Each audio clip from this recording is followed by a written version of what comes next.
There, now my vlogging wall is presentable. Ah.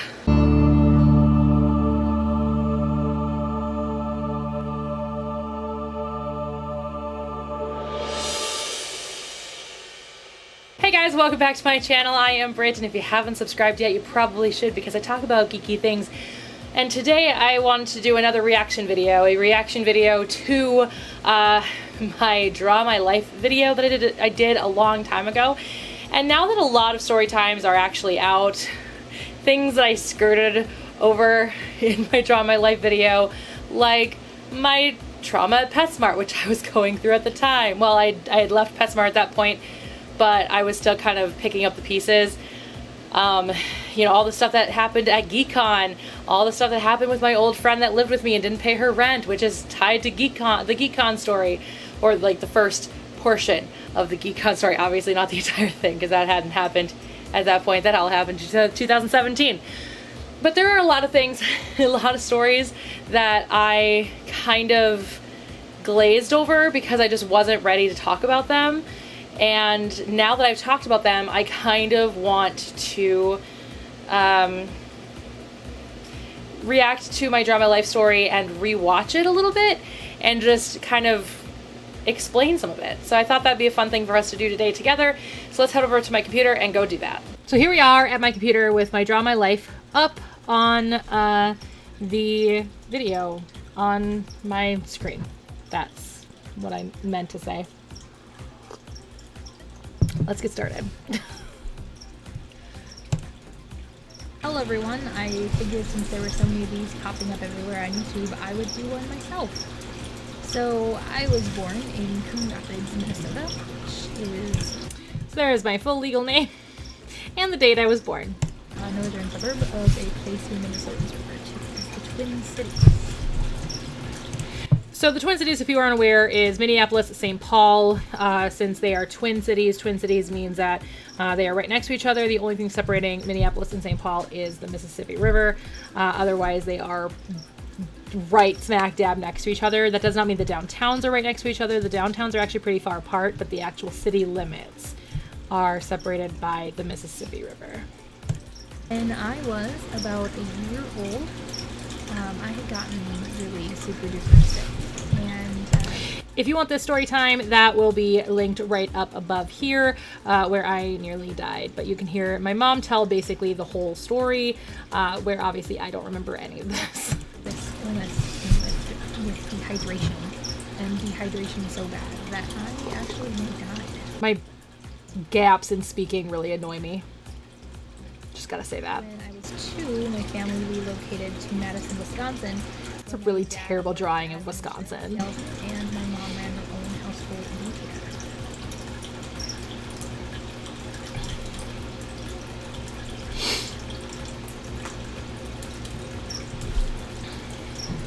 I was always a pretty sick little kid, and no one could ever figure out why. I was always in pain and sometimes even violently ill. One of my very first memories actually includes me being very sick after drinking a glass of chocolate milk.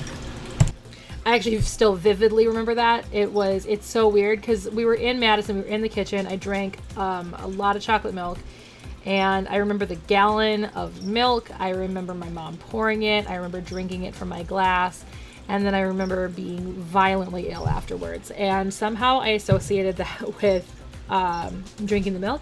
I don't know if that association came after we found out I was lactose intolerant, but I do remember that, vividly remember that.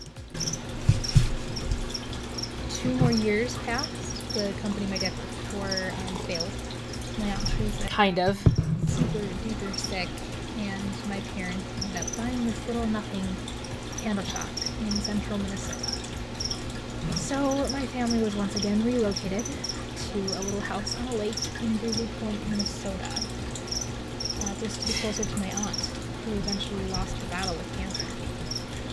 In 1991. This is where we also talked to yet another doctor about how sick I always was, and he was the first person to bring up the theory that I was lactose intolerant.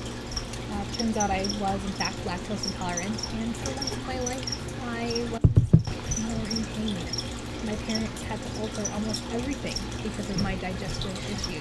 Which I learned about later. Healthier. I made some mistakes in in college. Because I was so young and it's become kind of second nature to me. Breezy is where I spent most of Breezy Point, swimming, biking, Minnesota. Nothing town. It was during Extremely this nothing time town. my parents bought a video camera, and you know, So the reason I drew me swimming and I drew me biking is because those were my two favorite things to do when growing up. I was always on my bike or I was always in the lake. So there you go. Or I was always filming myself.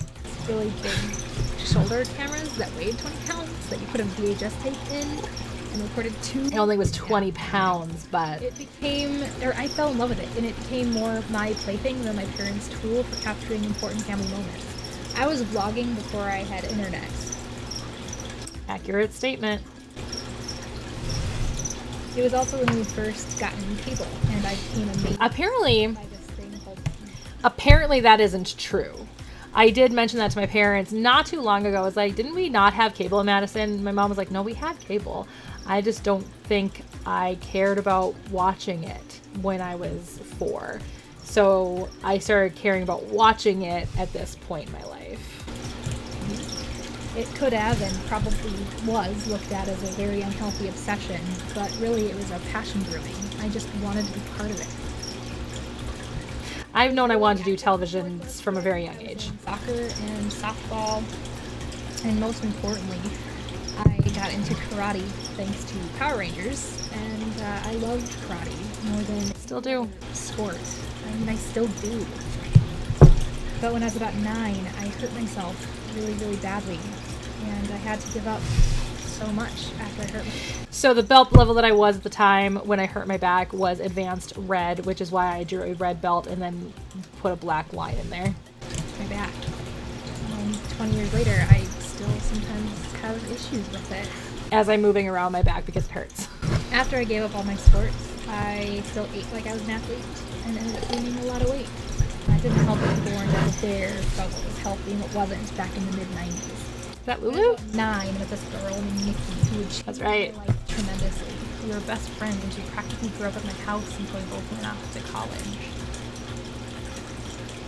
We went to very different colleges. I was bullied to the point of depression and had some bad thoughts and contemplations that no child should actually ever have to think Trigger warning. should have to think about.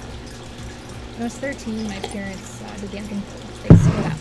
My dad stayed in Breezy until I was 17, and my mom moved to Baxter, about 20 miles south. I spent most of my time with my mom and became more and more depressed during this time. And didn't know Trigger warning. I handled it the way a lot of the hormonal teenagers handle things when they're extremely depressed. Luckily, I'm still here to tell the story. I also lost all faith in this concept of God. I was helped out of my depression by finding theater. I devoted all of my time and effort to my school's theater, improv, and speech departments. I was also able to find God again, which I don't talk about a lot. Most of the Still time, don't. but God is a very personal one, and one Yes. that only I really need to know about. Correct. When I was 16, Nikki, for her 16th birthday, made me watch Gundam Wing Endless Waltz. It was a new stage in my life, and she had been trying to get me to watch anime for many years at this point. And while she had gotten me to watch a few things here and there, it was that day that she got me into this wonderful genre known as anime. And my life hasn't really been the same since. Correct. I started writing fanfiction where I met this kid from Arizona, and to this day, we're still I think the camera battery died, which is why that weird random cut happened. friends, and we still call her by her pen name, Chip. Ooh. So Chip is non-binary. This is obviously long before he came out as non-binary, but he does not go by she, her anymore. That just triggered me just a touch. This passion for anime also inspired Nikki, Shayna, another friend of ours, and I to start the Duo Pact. This was The to Duo dye our hair Pact. as long as we could, and wear our hair back in braids for graduation. Named for my favorite character in Gundam Wing, famous for his long braid. And we did. When I cut my hair, I cut 24 inches off. It's long hair. something like Here that. I started to experience insomnia. It may have had something to do with my ever-growing addiction to caffeine. So to sleep, I started taking NyQuil and grew dependent on it. Couldn't sleep without it. And I was able to... I'm curious about whether or not this was before I found out that I was intolerant to caffeine, because this would have been around the time because I was working for Caribou Coffee. It's a coffee chain here in Minnesota and in other places too, but mostly just Minnesota. And I was working there when I found out that I was caffeine intolerant, so I'm curious. I don't know if I mentioned it or not. keep this a secret until I fell asleep behind the wheel and got into an accident.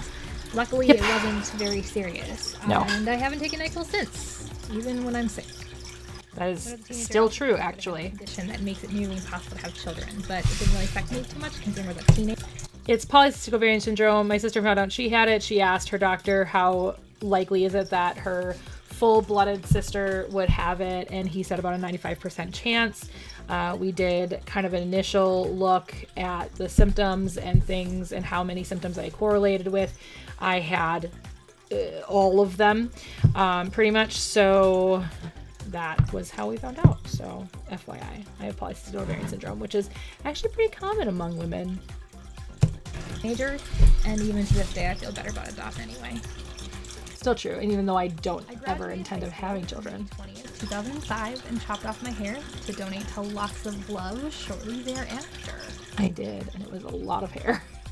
I've donated my hair like 3 or 4 times since then now. I don't know if I'm going to donate my hair this time with this length. I didn't last time I chopped off my hair. Bemidji for college in Bemidji, Minnesota for a year. This is where I met 2 people who still mean the world to me. Jess, who would eventually become my roommate and best friend, and Sarah Bull, who a lot of you already know here on YouTube.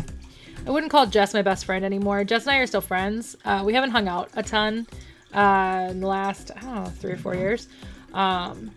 I wouldn't call Jess my best friend anymore, but she definitely was at that time. We saw each other all the time. We ended on really good terms. We were very good friends at the time. Not that anything happened to make us not good friends, just life happens and we kind of went our separate ways mostly. Yeah, she's still one of my good friends, but definitely not my best friend. I moved and transferred to a new town and university in St. Cloud, Minnesota.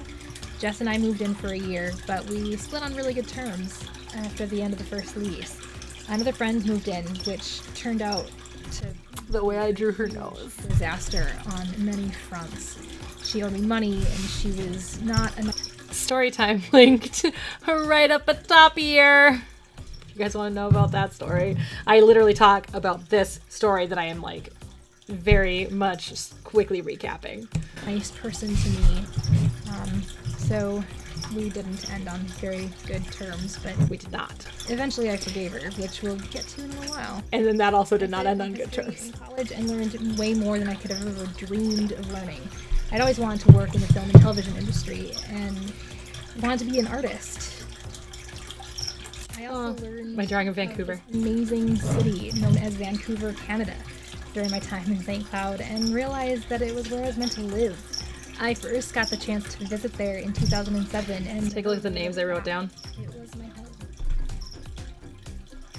Okay, so the names I wrote down were Scott McNeil, Brad Swell, Michael Coleman, Sam Vincent, and Jillian Michaels. Those were the ones I could remember off the top of my head that I met at Anime Evolution, but I met a lot of other voice actors from Vancouver there, and did not write their names down. So if you are watching this video somehow and we met in Anime Evolution 2007, I apologize, as if any of them remember. 2007 was also when I started going to anime conventions. Oh my gosh, this is going to be so weird to see how few conventions I'd been at. Went to. And it has started an even bigger and newer passion of going to conventions and finding other people who love the same things I do. And since Anime Detour 2007, I have gone to a ton of conventions.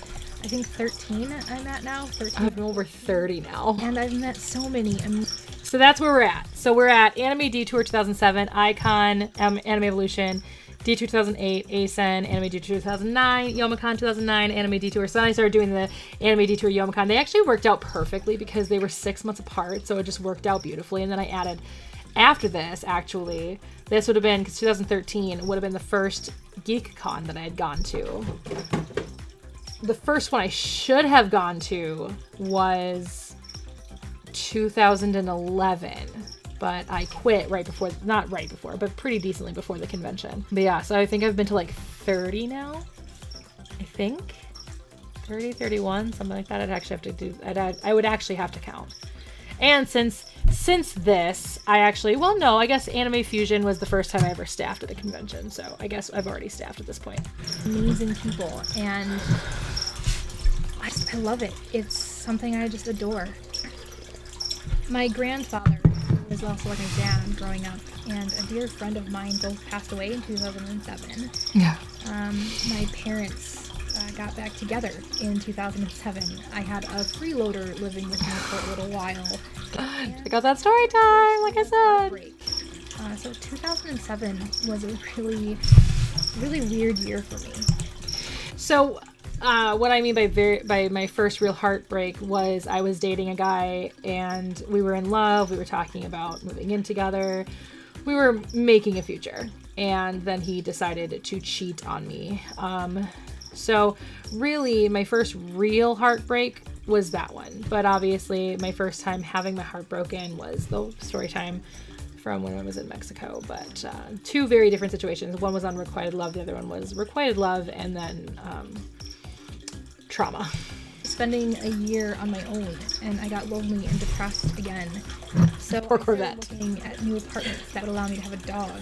I moved into a new apartment and got a puppy in 2008. And he's While still it with helped me. my loneliness and depression, it really didn't help my stress level. No. Cosmo was a very difficult I got puppy. my first pet store job that year as well, and I was forced to work full time to afford everything that I needed to. Those are not badly drawn windows. It was actually inside of a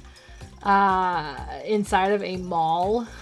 So those are just badly drawn displays for pets. The big one here on the side, this is the aquatics. These would be probably the reptiles, I'm guessing. And then these would have been, not proud of it, but the puppies that we sold at that particular pet store. I'm not proud of it. Not proud of it, but I was very young and I just wanted to work with animals. Afford. But I was also going to school full time, and I lived on my own and had a puppy to train, and there were days I was gone for more than 15 hours at a time. It was a really rough year. 2008 also marked my first adventure out on YouTube. Other than AMVs, I did vlogs with Chip, that friend from Arizona, which I will never share with you. Far too embarrassing. I've shared a few things. A lot bigger and out in my apartment. He got to be so big that I was told I actually couldn't renew my lease unless I got rid of him. Accurate statement. That was a tough letter to get. So with that choice in hand, And what really frustrated me was I knew that there were dogs that were bigger that weren't being kicked out because the people lied about the weight of their dog. I chose not to lie because I am an honest person, so I chose not to lie. And I ended up getting essentially kicked out.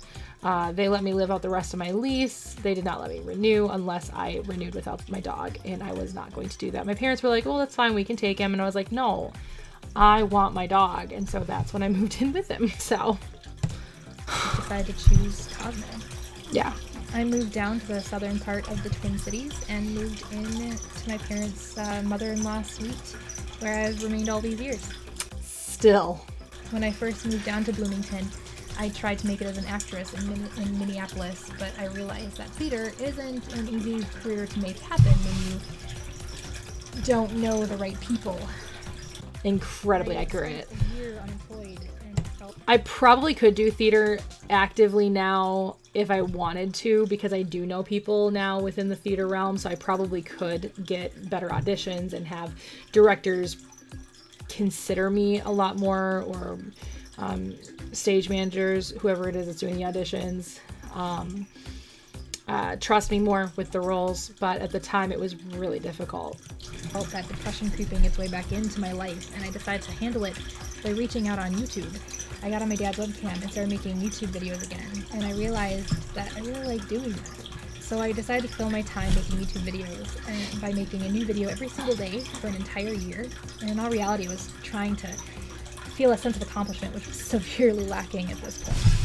The friend that moved in with me for a short time and was a complete disaster, and I decided to start a new channel called Mission Otaku in order to bring together the anime fans on YouTube.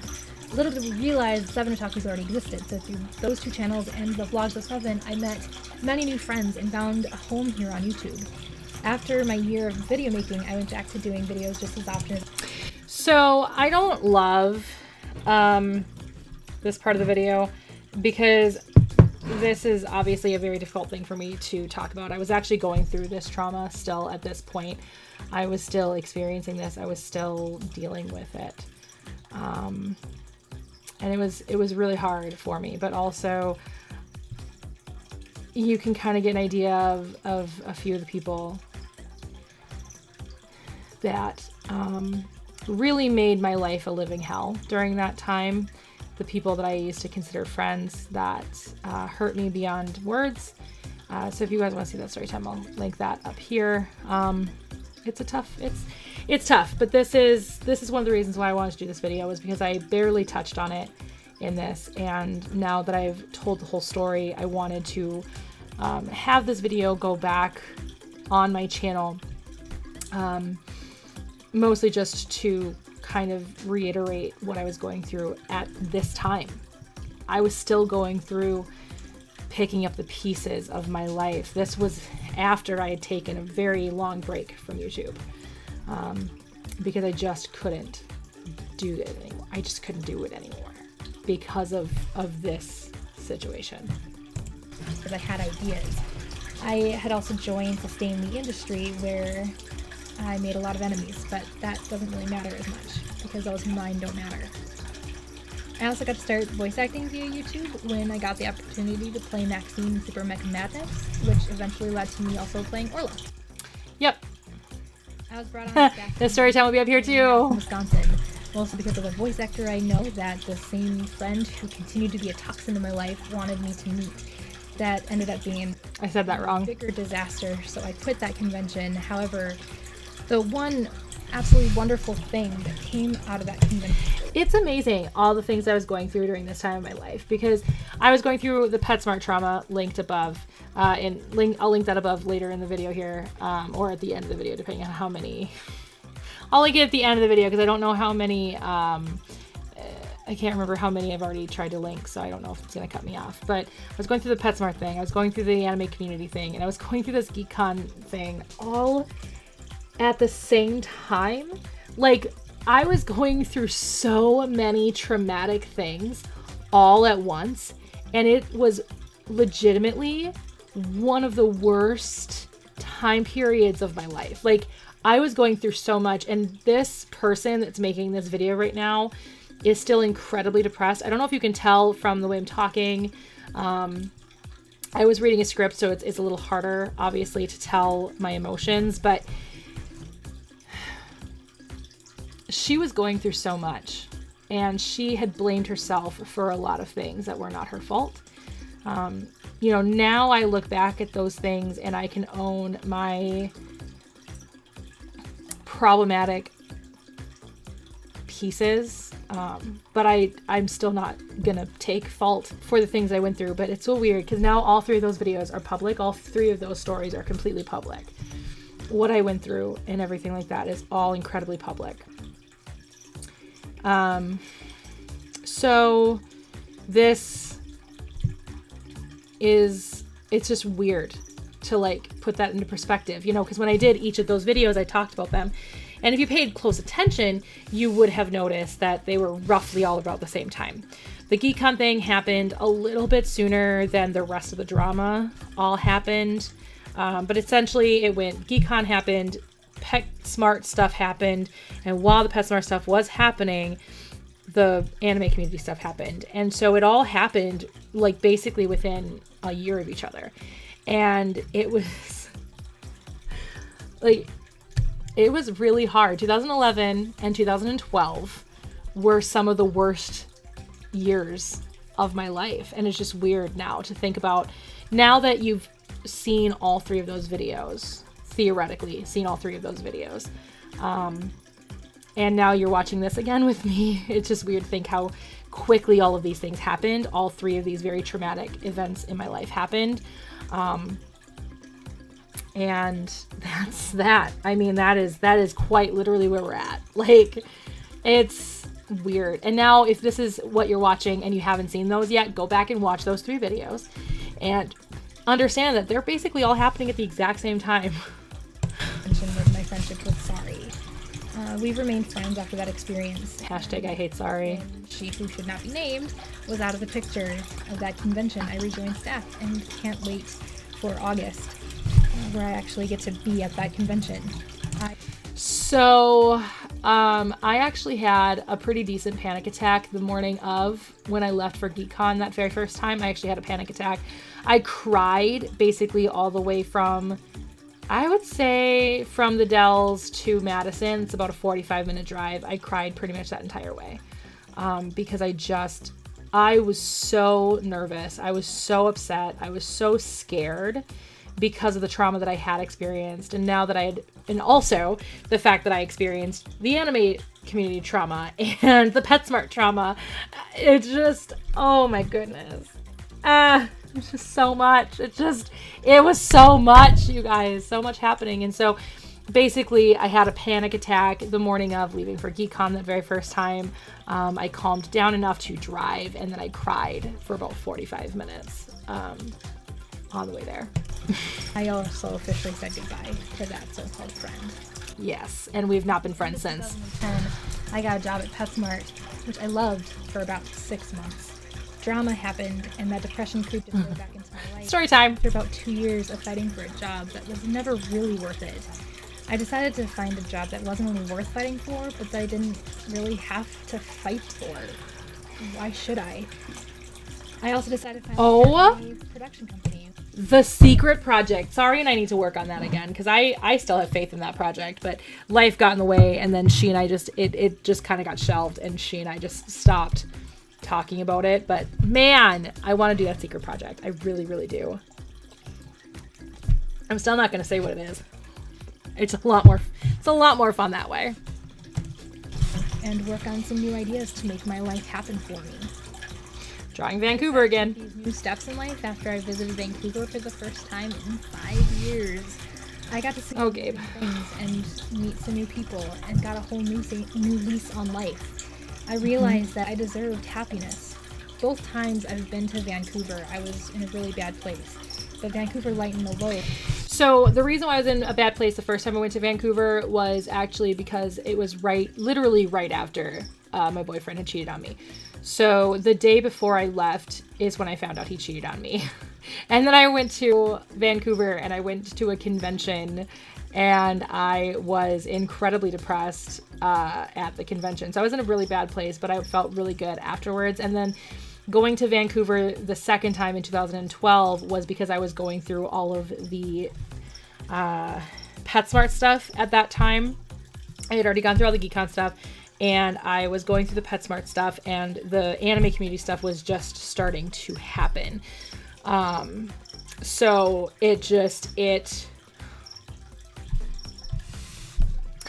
yeah, I was not in a good place. Was not in a good place when I went to Vancouver the second time at all either. It was tough.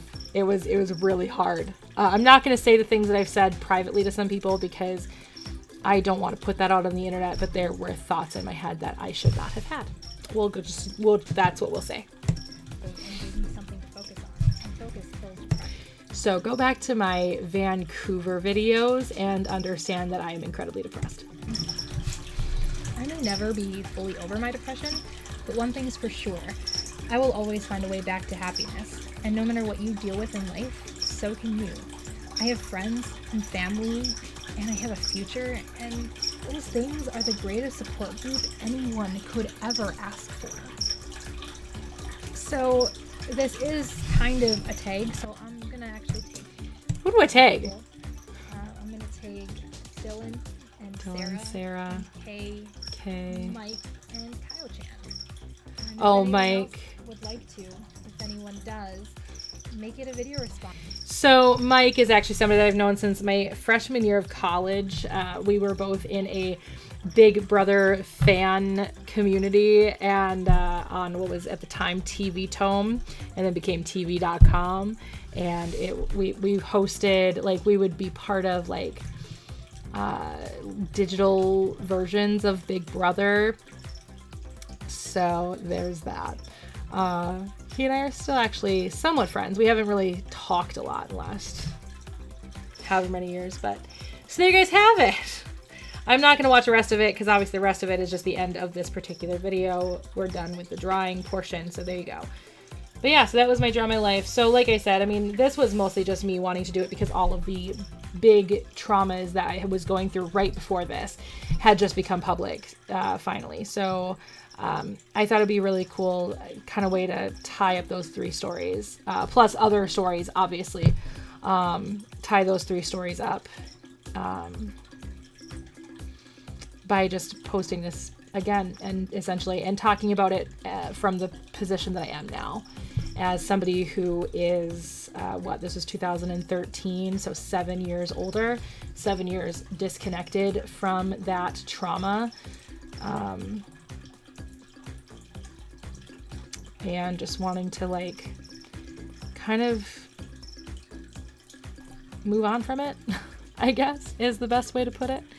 So I hope you guys enjoyed it. On to the outro. So there you guys have it, my Draw My Life video. I hope you guys enjoyed it and getting a little more insight into the stories, obviously, that I skirted over. But there you go.